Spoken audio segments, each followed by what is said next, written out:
Welcome to Voices of the Industry, a podcast by the AI Localization Think Tank. Today, we are so lucky to have Felipe Sánchez Martínez, who is here today with us to discuss really relevant topics, such as what happens with low resource languages or what happens with the synthetic data that are needed to train AI models, and much more. Welcome, Felipe, to the podcast. Thank you very much, and thanks for having me and having the opportunity to share my research experience with the world. Thank you so much. I'm so excited to interview you actually because you work and have been developing your career at my alma mater as well, which is the University of Alicante. So it's always nice to come back to where we started and see that the university is still working in super interesting and innovative projects. So it's really exciting for me to have you here. Can you tell us a little bit more about you and your background? What's the focus of your research? Okay, I studied computer science at the University of Alicante and began to work on translation technologies and language technologies in 2003 when I started my PhD. And I have been working on all the major machine translation paradigms, rule-based machine translation, statistical machine translation, and lately neural machine translation. And my focus has always been on the development of machine translation for low-resource languages. Since before we started with neural systems, developing machine translation system for low-resource languages usually involved developing resources for those languages because there were not enough parallel corpora to train statistical machine translation systems. And synthetic corpora was not used as we are using right now with neural machine translation systems. So that's why I started in rule-based machine translation systems. And we have been moving from rule-based toward statistical and hybrid approaches in which we were exploiting resources for rule-based machine translation system in statistical empty systems. And lately, since 2018, we started working on neural machine translation systems. And as I said before, my focus has always been on the development of machine translation technologies for low-resource languages. And since then, I have been involved in a European project, which was Gourmet, which started in 2019.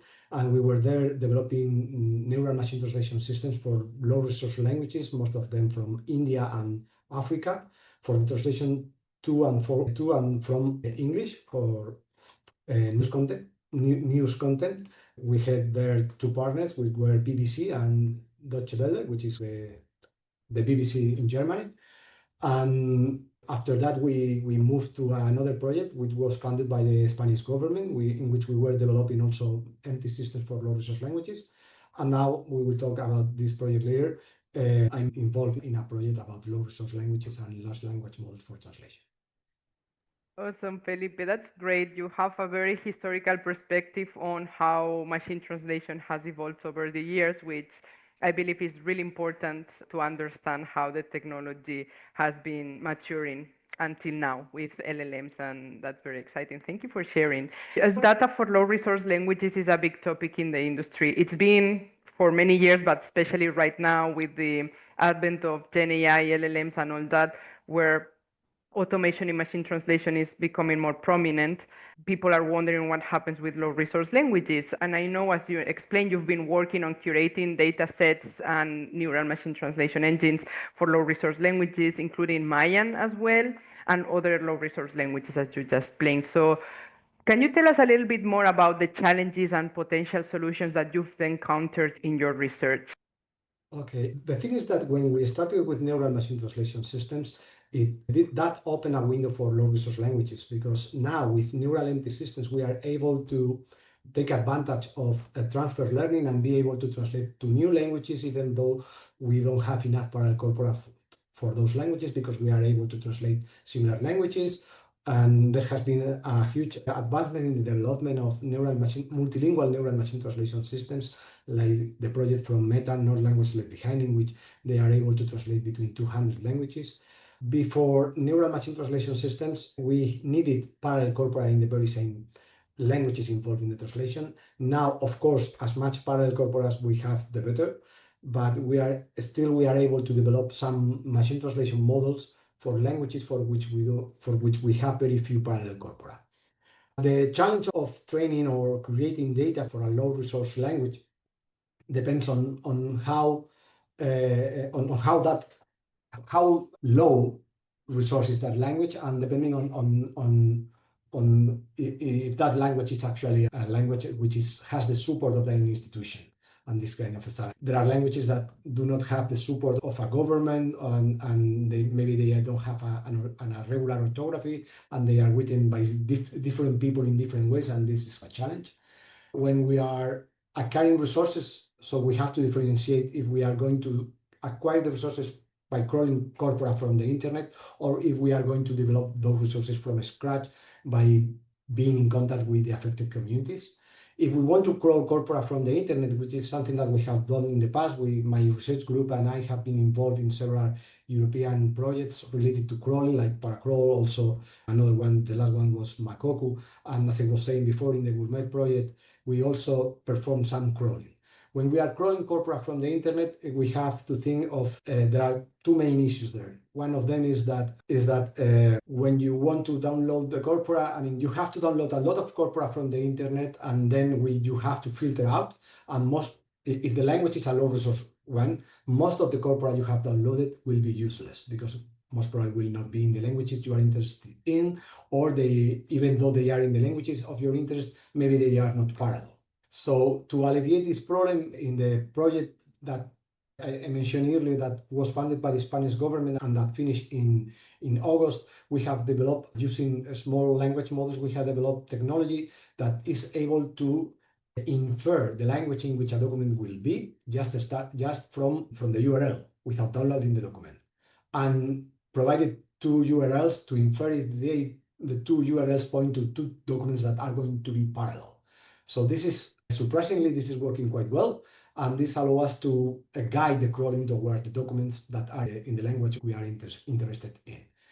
So that's when you want to crawl corpora from the internet. Another thing about crawling corpora from the internet is that when you are addressing low resource languages, it may happen that most of the corpora available on the internet is actually the output of an empty system. Okay, so it's important to detect if the output is actually human written or has been generated by a machine. Synthetic corpora is useful, but you have to treat it as synthetic corpora. Otherwise, it may harm the quality of the translation the translation system you are training. And when you are addressing the communities that are going to take advantage of the technology you are developing, this is the case of the Mayan languages in our case, in which for Mayan languages, there are very few parallel corpora out there.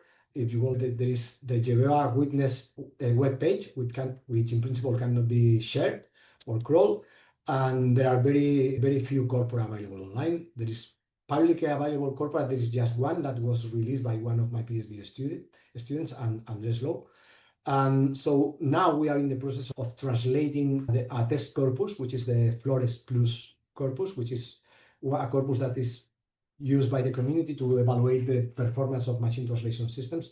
And we are going to go to Guatemala to translate that corpus from Spanish into 4 or 5 Mayan languages. I don't remember right now. But the thing here is that when you are addressing these kind of languages, it may happen that people is using the language only in a familiar context, and they lack the terminology to translate a corpus that is about agriculture or medicine or whatever. So this is one of the key issues here. So you have to develop and test a protocol in which you put people that is going to work on the translation. You have to put them together. They have to look at the original text. They have to extract the terminology. They have to acknowledge. They have to agree in the terminology they are going to use. And maybe they need to create new words on the fly because that word doesn't exist in that language. This is a big issue. And they have to come out with some translation rules or guidelines, and then you have to have a review process outside to ensure the quality of those translations and to ensure that they stick to the guides that they do develop. Because here, an important thing is that those that are going to translate are those that are going to develop the guidelines for the translation. So this is when you tell this, and this is obvious, but putting all this together in place, making sure that nothing goes out of what you expect to be, is very laborious, this work. And we are in the process right now of traveling maybe in April or March to Guatemala to do this work. Wow, believe So me, it doesn't seem very obvious. I think it's such a complicated thing to do to put together this, and also very valuable. I think that also helps keep these languages alive, right? Which is such a beautiful mission, not just to create the NMT models, but also to Yeah, the idea be is able that to it's create not. more content. Yeah, the idea is not only to put that there and to release this so that people can train or evaluate. In that case would be evaluate neural machine translation systems. I mean, the idea is that that the resources are there so people can take advantage of that for whatever they want. That's the idea. And we are, but for the Mayan languages, this is a very slow process because there are very few corpora available on the internet.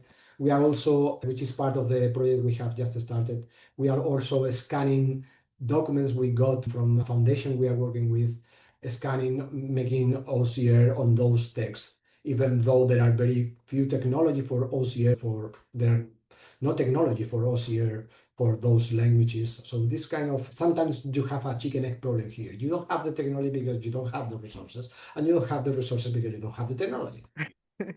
Totally, no, that's super fascinating. And just out of curiosity, following up on that, how do you find the translators or the linguists who will work on curating these data sets? Do you go to a translation agency, or do you go to The thing universities? is that we are in contact with a foundation. This is Mhm. Fundación Proyecto Lingüístico Francisco Marroquín, which is a foundation whose aim is to promote and preserve the Mayan languages. And we are working with them. The contact with them has been the PhD student, which is Andres Lou Rios, who comes from Canada. He was living in Canada, but actually he's from Guatemala.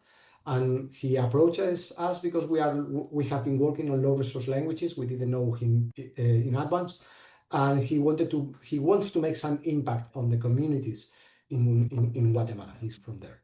We got in contact with Fundación Proyecto Lingüístico Francisco Marroquín, sorry, and they are the ones that are going to hire all the people for conducting the translations. Wow, super interesting. So it's very mission driven as well, this Yeah. type of work. You contact with people who are really invested in this, and it's very artisan in a way. So that's really nice to hear. Thank you so much, Felipe. Very inspiring. And so related to the topic of low resource languages is the topic of synthetic data that you were mentioning, right, for training. And you've actually recently published an article titled Automatic Machine Translation Detection Using a Surrogate Multilingual Translation Model. Because feeding synthetic data to AI models is becoming an issue as it degrades the quality of the output. So can you tell us a little bit more about this article that you wrote, and how are you dealing with this synthetic data situation? Yeah, but first I would like to clarify one thing is that Yes. synthetic data, when it is used in the proper way, so that you are telling the system, okay, this is synthetic data. Actually, we have a paper in which we develop a multi-task learning framework for using synthetic data. If you use synthetic data in that way, translation is good for the translation quality in the end. The problem is when you are providing the system with human produced translations and with machine produced translations. And for the system, they are used as if they were the same, but they are not. Actually, if you have a look at in this work, which is using a surrogate model, which means that we are using not language left behind model, which is a multilingual translation model able to translate between 200 languages. So what we're doing is using this model to inform a classifier that is going to tell if that translation is actually performed by a human being or by an AI tool. Okay, so the idea is that if you look at the translation and you look at the likelihood or the perplexity, the better say, of the translations, human-produced translations has a higher perplexity, which means that they are less predictable. Okay, perplexity in terms of statistics means that how surprised is the model with the new data you are showing. So human-produced translations has a greater perplexity. They are less predictable. So it's very easy for using non-language left behind. It's very easy if I give you a short sentence and I give you a human-produced translation and a machine translation system output. If I have both, which is not the case in our paper, it's very easy to use the perplexity and choose as the human translation the one with the highest perplexity. If you do, you are going to do the thing right, the task right, 9 out of 10 times. 90% of the times. Okay, there is clearly a differentiation between human-produced translation and machine translation output. The thing is that in our paper we don't have the human translation and the machine translation output. We only have one, and we have to decide whether it is human-produced or not. So in any case, we are using no language left behind. So we process both translations till almost the very end of the translation model, and we get the representations provided by in the decoder of the translation model, the internal representations generated by the translation model, and then we use those representations that you have a look at them. They are meaningless for us as humans, but if you provide that as input to a classifier, the classifier is able to distinguish human translation from machine translation output with a reasonable accuracy, or at least with an accuracy which is above the state of the art so far.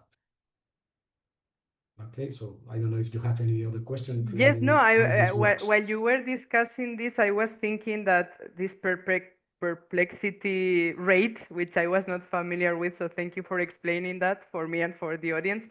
What happens when you start using LLMs for translation? Because I assume LLMs are also quite unpredictable. Yeah, no, and LLMs are not that unpredictable. The output, and this is something that happens not only with translation models, but also with large language models. The output produced by a large language model is, the thing is that artificial intelligence models, what they do is you feed different text generated by different people. Every person has its own idiosyncrasy. You like to use, I don't know, semicolons here or there, or I don't know, or the structure, the way you structure the sentences, or the way you subordinate clauses, I don't know. But every person has its own unique way of doing. So the machine translation system or the language model, what takes is heterogeneous data, in the sense that every translator has produced the translations in their own way, but all of them has something in common, which is the knowledge about translation. So the language model or the machine translation model, it doesn't matter, it's the same for this. They are going to take what they have in common. So what do all translators have in common? The ability to translate, but they are the model is losing all the fine-grained stuff that differentiate human-produced translation from machine translation output. So it's very, if you are used to use large language model, at some point when you are used, every language model is different. If you are used to one language model, a specific language model, and what happens is that if I give you some text, you are able to say, no, this has been written by ChatGPT, because at the very end it's saying blah, blah, blah, blah, blah, and goes up and say that this is wonderful or whatever. Okay, so the thing is that the model has learned a way of doing which is the common way of doing for everyone, but is missing all the specific details of the human being. And this is happening with neural empty systems as well as with large language models. And actually, there are people that is working. We have here at the University of Alicante, Antonio Toral, which is a distinguished researcher that was working in the University of Groningen, and now he has incorporated to our research group, and he's working on the translation of literary text. And one of his lines of research is about making large language model or neural machine translation systems, I don't mind, they are converging anyway, be more creative. Because the creativity is what what the human being adds to whatever they do. So so language models are not different from neural empty systems in this regard. The translations they produce is not that unpredictable. That's very interesting. I didn't look at it this way. I know what you mean when our think tank member Marina Pancheva, she wrote an article for the think tank explaining what are these traits that are repeated in AI, right? The way the text is produced, like you can identify it very well that it's been produced by an LLM. And now every time I read something, I can just see all these AI signs everywhere. So I'm obsessed with that. But yeah, that's really interesting. Actually, the other day I was watching as well a presentation by a researcher on the translation field, not the computational linguistics, at Translation Europe Forum on creativity precisely, and they have developed the researcher is Anna Gerberov. Maybe you Yeah, know I know her. her. Yeah. So she was talking about her research, and they have developed this creativity index, where they somehow tag the source text with creativity units or potential for creativity units, and they tag that, and then they look at the translations produced by humans or by an LLM or by a neural machine translation engine, and they can see how creative a text is based on this formula. And they have found out that human translations are by far way more creative than the ones created by LLMs or neural machine translation engines. So I think that's in line with what you were discussing as well from the researcher in your group. And yeah, it's really interesting that we are looking at the same things from different From lenses. So much to do there. So thank you for clarifying that. I think the model that you created to detect these machine generated translations, whatever machine generated them, can be really interesting for the audience as well. So thank you for sharing that. And well, before Felipe, you also mentioned that you've been granted some public funds to keep developing elements for low resource languages, and the project kickstarted not so long ago, right? In September, I think, this year. yeah. So I wanted to ask you about it. What are you working on right now? What are the new and exciting lines of research that will be developed in the next couple of years? Okay, this is a research project funded by the Spanish government. Centros de Generación de Conocimiento, Knowledge Generation Project or something like that. And in this case, it's a coordinated project in which we are working at the University of Alicante, in which in the part of the University of Alicante, the project is led by Víctor Manuel Sánchez Cartagena and myself. Then we have the Universitat Oberta de Catalunya, in which we have Antonio Oliver as lead researcher, and the Barcelona Supercomputing Center, in which we have their lead researcher, Belén. So the idea of this project is about developing large language models for translating between low resource languages. The Universitat Oberta is focused on low resource languages of the Iberian Peninsula, like Aragonese, Aranese, and Asturian, and these kind of languages that are not official yet, or no, Aranese is official, but not Asturian and Aragonese, but they have some community there in Spanish. We have also worked together with Antonio Oliver in the project that finished in August, and we organized a shared task, a competition, a machine translation competition, shared task in one of the main conference of machine translation, the WMT. So the focus is on developing large language models for translation for these low resource languages. My idea, the focus of the University of Alicante is on the Mayan languages and on a new way of doing with large language model. We want to study how to use unstructured linguistic resources that are available out there, like grammar books or school books for students, how to use all this information with large language model so that they can translate languages they don't know. So it's how could we teach a large language model, or how could we use them, like developing chain of thoughts strategies so that the system reads the grammar book, then synthesize the most important part of the grammar book for translating a sentence, and so on and so forth. So this is something that's our idea. And actually, we will have a PhD student working just on this. And then we have the Barcelona Supercomputing Center, which is working on the translation from image to text. And they are going to put the focus on languages of migrant people here in Spain, from Africa and other places. And more or less, this is what the project is about. We are going to curate also resources for the Mayan languages. We are, as I said before, we are scanning documents that the Fundación Proyecto Lingüístico Francisco Marroquín gave us, and our idea is to release all the resources we are going to develop will be released under free open source licenses if we are allowed, because sometimes we have copyright issues.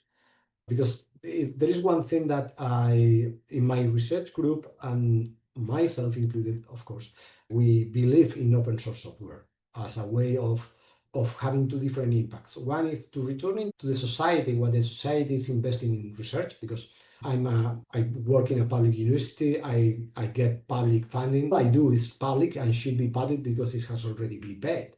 And on the other hand, it's a way to foster that other people get engaged in the development of technologies for low resource languages. So that's more or less what the project is about. Wow, that's fascinating. So you're trying to teach the LLM to learn one language by feeding like grammar. I'm still like amazed by Yeah, the that. idea Do is you that, think I mean, is that possible?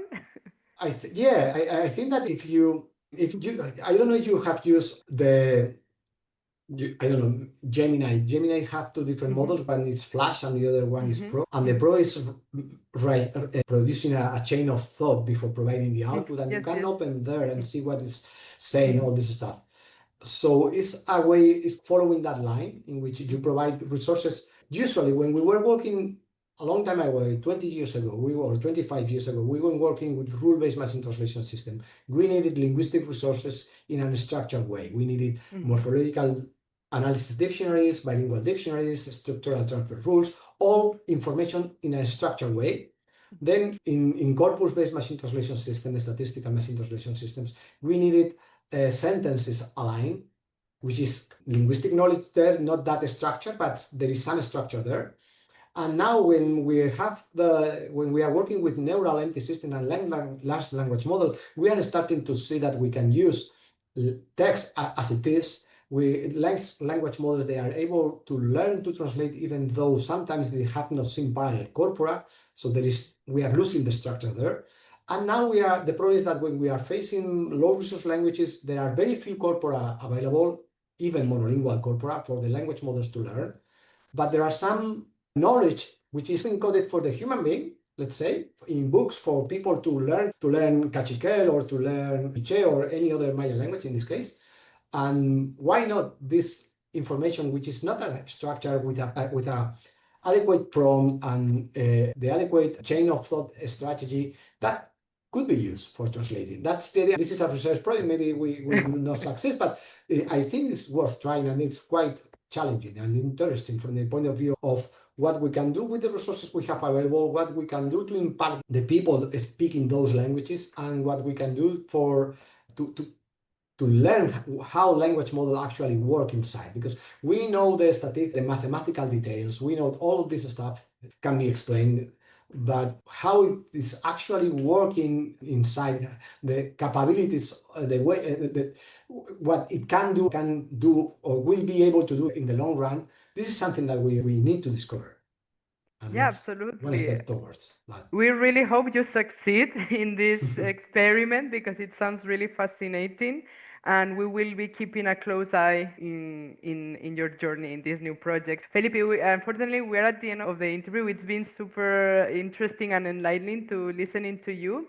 And for our listeners out there, we will be sharing Felipe's information, link to his website where you can find all the articles that he's published, as well as the link to this new project that he just described, which is still starting. So give it some time for them to publish some findings, but it's definitely worth keeping an eye on. Thank you so much for the work that you do for the community, for working towards this open source mission. Completely agree with you. That's why we have the think tank with completely free and available information for everyone. And yeah, super great stuff going on your side. We hope to talk to you maybe again in the future and see what you found out about this. Okay, thank you very much for having me and for giving me the opportunity to share my research with the people, and so that people understand what is we are doing in public university about research, and they know what the public money goes when it is invested in research, and also for those communities that may take advantage of all these advancements, communities, but companies as well, because they can get our corporate, our resources, our algorithms, we release everything as open source. So that's maybe a way of taking advantage and make money. Why not? People can make money from free software.